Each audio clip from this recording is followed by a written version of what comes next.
નમસ્કાર વિદ્યાર્થી મિત્રો, ધી આદર્શ હાઈસ્કૂલ વિરાટનગર ધોરણ 9 વિષય ગુજરાતી. એમાં આજે આપણે 18મો પાઠ પંગુમ લગાયતે ગિરીમ જોઈશું. તો પંગુમ લગાયતે ગિરીમ પાઠના કોઈ લેખક નથી, એટલે સંકલિત છે. તો આ પાઠનો સાહિત્ય પ્રકાર છે રેખાચિત્ર. તો પ્રથમ આપણે પ્રસ્તાવના જોઈશું. પંગુમ લગાયતે ગિરીમ એક યુવતીના અડગ આત્મવિશ્વાસને વ્યક્ત કરતું આ રેખાચિત્ર છે. અરુણિમા નામની રાષ્ટ્રકક્ષાની વોલીબોલ ખેલાડીને લૂંટારાઓ રાત્રે ટ્રેનમાંથી ફેંકી દે છે.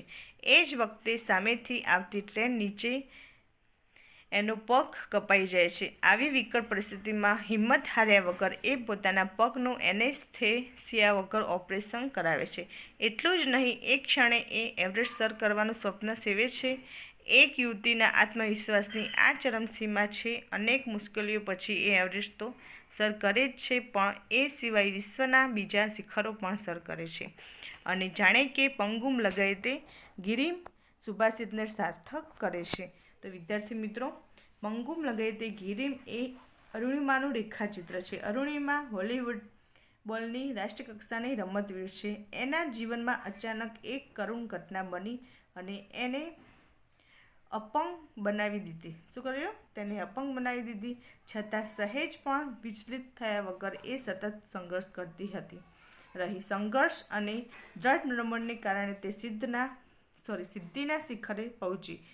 CISFમાં જોડાવા માટે ઇન્ટરવ્યૂ આપવા એ લખનૌથી પદ્માવત એક્સપ્રેસમાં દિલ્હી જવા નીકળી. ટ્રેનમાં અરુણિમા બદમાશ લૂંટારાઓના ઘાતકી કૃત્યોનો શિકાર બની. તે બદમાશો સામે ઝઝૂમી, પણ દુર્ભાગ્યવશ બદમાશોએ તેને ટ્રેનની બહાર ફેંકી દીધી. સામેથી આવતી ટ્રેન નીચે એનો ડાબો પગ કપાઈ ગયો.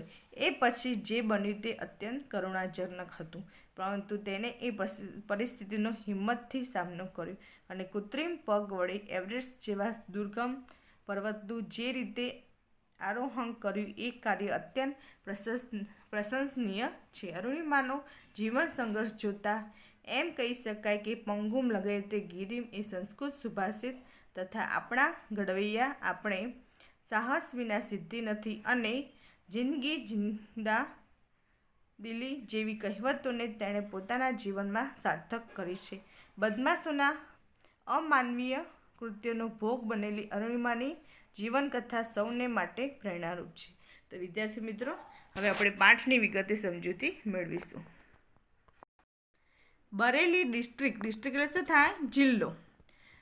શું કહે છે? બરેલી ડિસ્ટ્રિક્ટ હોસ્પિટલના સ્ટાફમાં દોડધામ મચી ગઈ હતી. અરુણિમા નામની છોકરીના પગનું ઓપરેશન કરવાનું હતું, પરંતુ ચિંતાજનક બાબત એ હતી કે અહીં ન હતી લોહી માટે વ્યવસ્થા કે ન હતી દર્દીને બેહોશ કરવા એનેસ્થેસિયાની સુવિધા. અરુણિમાએ અર્ધભાનાવસ્થા એટલે કે થોડા ભાનમાં હોય એમ એટલે કે અર્ધભાનાવસ્થામાં આ અંગેની ચર્ચા સાંભળી અને ડૉક્ટરની હિંમતથી કહ્યું, સરજી, મારો પગ કપાય. હું આખી રાત રેલવે ટ્રેન ઉપર પડી રહી. મેં ભયંકર વેદના સહન કરી. તો હવે તો તમે મારા ભલા માટે મારો પગ કાપશો ને? હું સહન કરી લઈશ. એની અડગતા જોઈને ડૉક્ટર અને નર્સ આભા બની ગયા. આભા બની જોયું શું થાય કે આશ્ચર્યચકિત થઈ જવું. તેમની માનવતા જાગી ઉઠી. હોસ્પિટલના ડૉક્ટર અને ફાર્માસિસ્ટે રક્તદાન કર્યું અને એનેસ્થેસિયા વિના અરુણિમાના પગનું ઓપરેશન થયું. ભયંકર વેદનાભરી સ્થિતિમાં તેનો પગ અલગ કરાય. એ પીડાનું સ્મરણ આજે પણ એના રૂવાડા ઊભા કરી દે છે. એનેસ્થેસિયા એટલે શું થાય? દર્દીનું ઓપરેશન કરતા પહેલાં એને બેભાન કરવા માટેની દવા.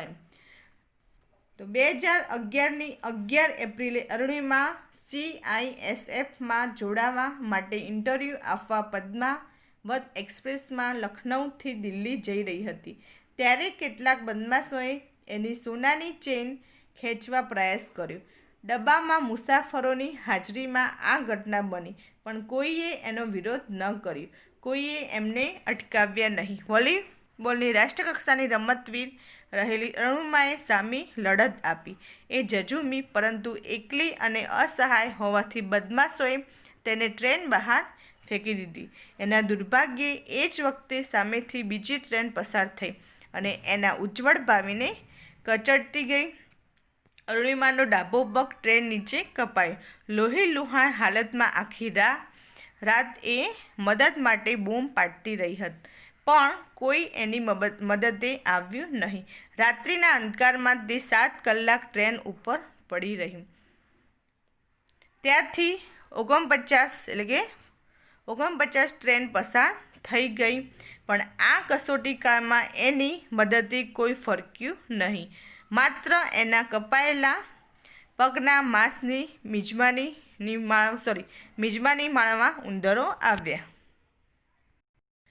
અરુણિમાનો ડાબો પગ માત્ર ચામડી ભે લટકતો હતો. જમણા પગના હાડકાના ઘણા ટુકડા થઈ ગયા હતા. એની કરોડરજ્જુમાં તિરાડ પડી હતી. તે ચીસો પાડતી, સહન કરતી, રડતી પડી રહી. સવારે તેને બરેલી હોસ્પિટલમાં લઈ જવાઈ અને ત્યાંના તાત્કાલિક ઓપરેશન પછી એને દિલ્હીની એમ્સ હોસ્પિટલમાં ખસેડવામાં આવી. ત્યાંની લાંબી સારવાર પછી તેને થોડી સ્વસ્થતા મેળવી. ત્યારે તેણે સમાચારપત્રોમાં સમાચાર વાંચ્યા કે અરુણિમા પાસે ટિકિટ ન હતી, એટલે આત્મહત્યા કરવા માટે કૂદી હતી. એટલે આમ બન્યું. એના પરિણામે તમામ અફવાઓનું ખંડન કર્યું, પણ કોઈએ માન્યું નહીં. સત્ય તો સમયની એણે જ ઓળખાય છે. હવે એણે પોતાના જીવનની દિશા બદલવાનું નક્કી કર્યું. જહાં ચા વહાં રાહ. એ ન્યાયે તેને હોસ્પિટલની પથારીમાં જ નક્કી કર્યું કે હું પર્વતારોહણ કરીશ. જહાં ચા વહાં રાહ એટલે શું થાય છે કે ઈચ્છા હોય તો રસ્તો આપોઆપ મળે. લોકોએ એને પાગલ ગણી, કારણ કે પગ વગરના માટે પર્વતારોહણ અશક્ય ગણાય. અરુણિમામાં દ્રઢ સંકલ્પ શક્તિ હતી, પરંતુ પર્વતારોહણ માટે જરૂરી માર્ગદર્શન અને તાલીમ મેળવવા અને એ માટે આર્થિક સહાય મેળવવી, એ 2 કપરા પ્રશ્નો એની સામે હતા.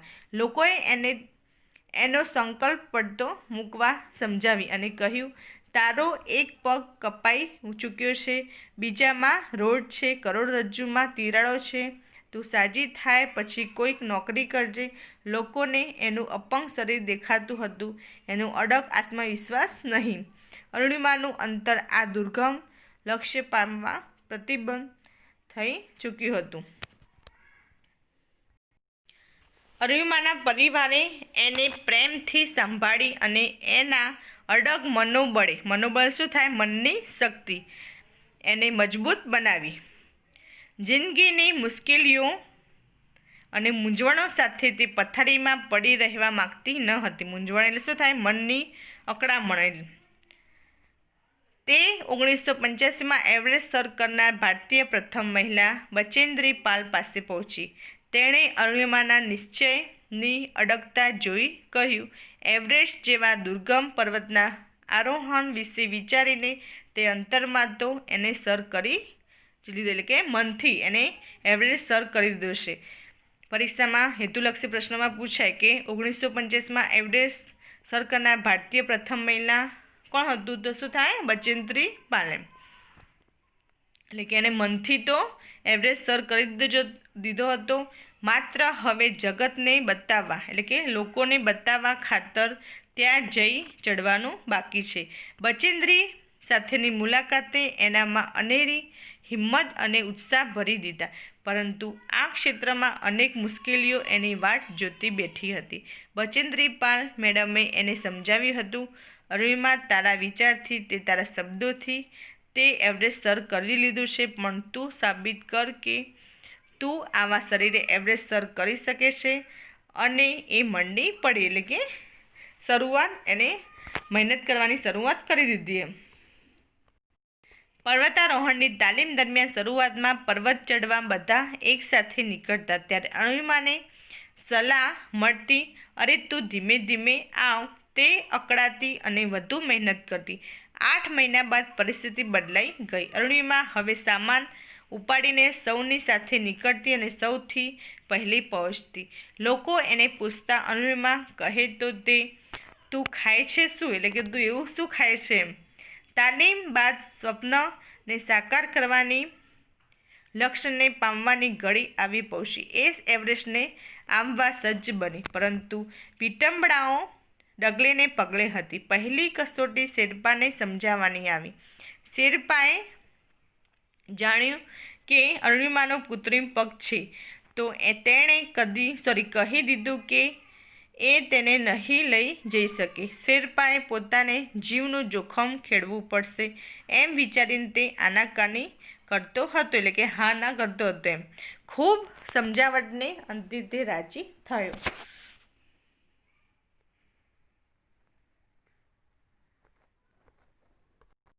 બર્ફીલા પહાડો વચ્ચેથી એણે એવરેસ્ટ તરફ પ્રયાસ કર્યો, ત્યારે બીજી કસોટી તેના કૃત્રિમ પગને લીધે થઈ.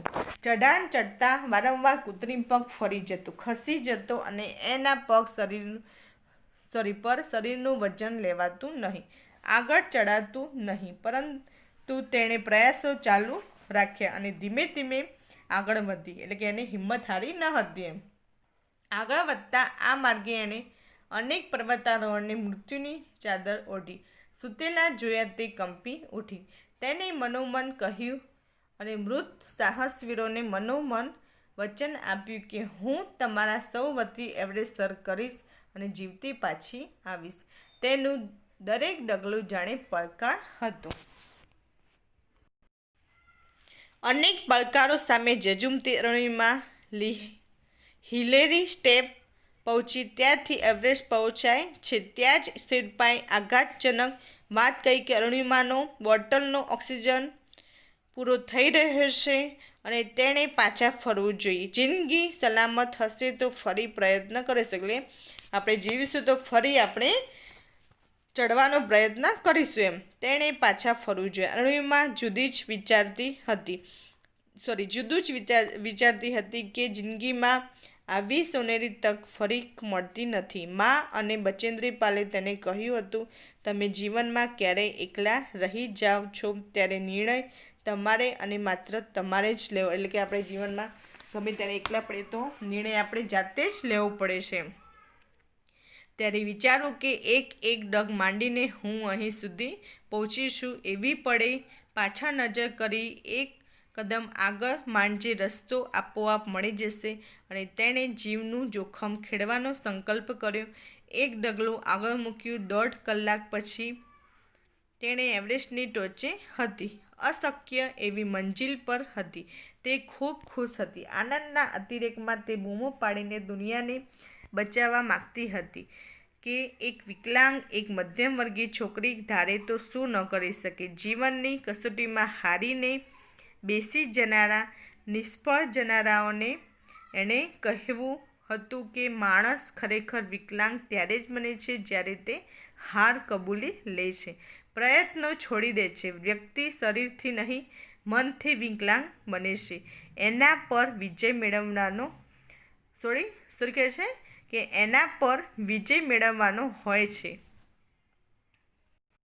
11 એપ્રિલ 2011માં અરુણિમાને અકસ્માત થયો હતો અને 21 મે 2013ના દિવસે સવારે 10:55 તેણે એવરેસ્ટ સર કર્યું.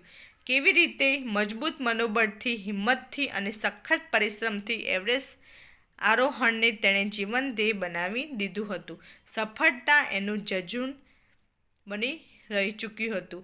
એવરેસ્ટ ઉપર અરુણિમાને રાષ્ટ્રધ્વજ સાથે ફોટા પડાવ્યા. શેરપા પાસે વિડીયો શૂટિંગ પણ કરાવી. સમય વીતતો જતો હતો અને તેનો ઓક્સિજન પૂરો થઈ રહ્યો હતો. શેરપા તે યાદ કરાવતા ખૂબ ગુસ્સે થતો હતો.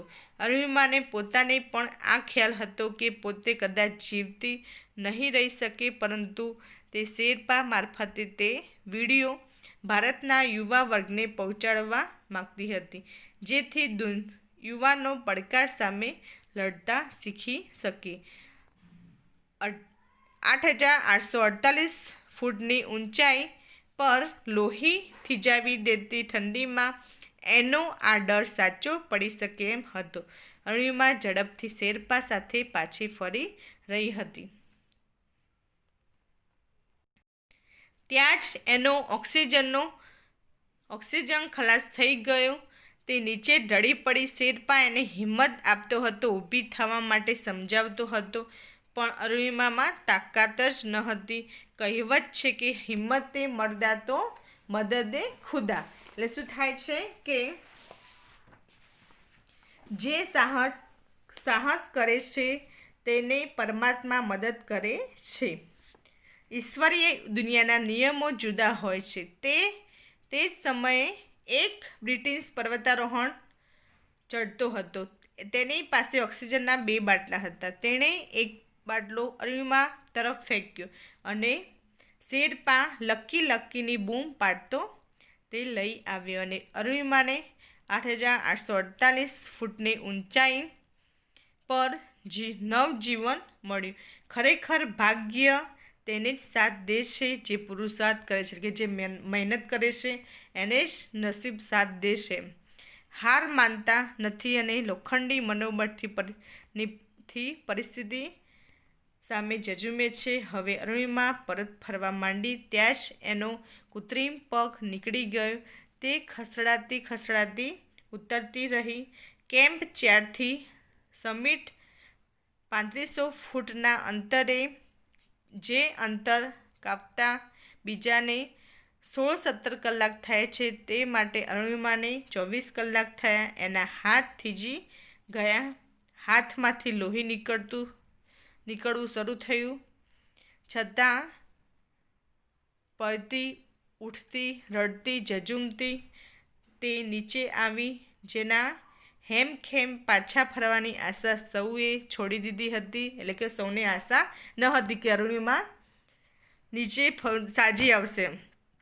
તે અરુણિમાને સલામત જોઈ સૌ સાથીઓ ખુશ થઈ ઉઠ્યા અને સૌએ એને અભિનંદન આપ્યા. માનવીએ નદીઓને નાથી છે, જે પર્વતોને વિંધ્યા છે.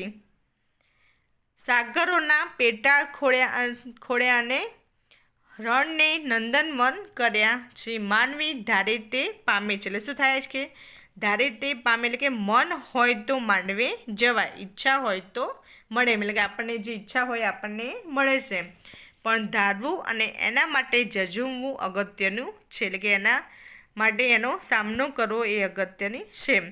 અરુણિમાનું જીવન એનું ઉત્તમ ઉદાહરણ છે. અરુણિમાએ એશિયાનું એવરેસ્ટ સર કર્યું, આફ્રિકાનું કિલીમાંજારો અને યુરોપનું એલ્બ્રુસ સર કર્યું, પરંતુ હજી એ એના કૃત્રિમ પગ સાથે ચાલી રહી છે. થાકતી નથી, હારતી નથી, નવા શિખરો સર કરી રહી છે. તે ગીતો ગાતી રહે છે. અભી અભી मैंने लांधा है समंदर को, अभी तो पूरा आसमान बाकी है. એટલે શું કહેવાય છે કે અભી અભી मैंने लांधा है समंदर को, अभी तो पूरा आसमान बाकी है. એટલે એમાં શું કહે છે કે હમણાં જ મેં સમુદ્રને ઓળંગ્યા છે, હજી પૂરા આસમાન સુધી પહોંચવાનું બાકી છે. એટલે એની ઈચ્છા વ્યક્ત કરે છે. તો વિદ્યાર્થી મિત્રો, અહીંયા પાઠ પૂર્ણ થાય છે. આલેખન કરતા છે હેતલ નાયક. તો આ પાઠનું સ્વાધ્યાય લખવું અને યાદ કરવું.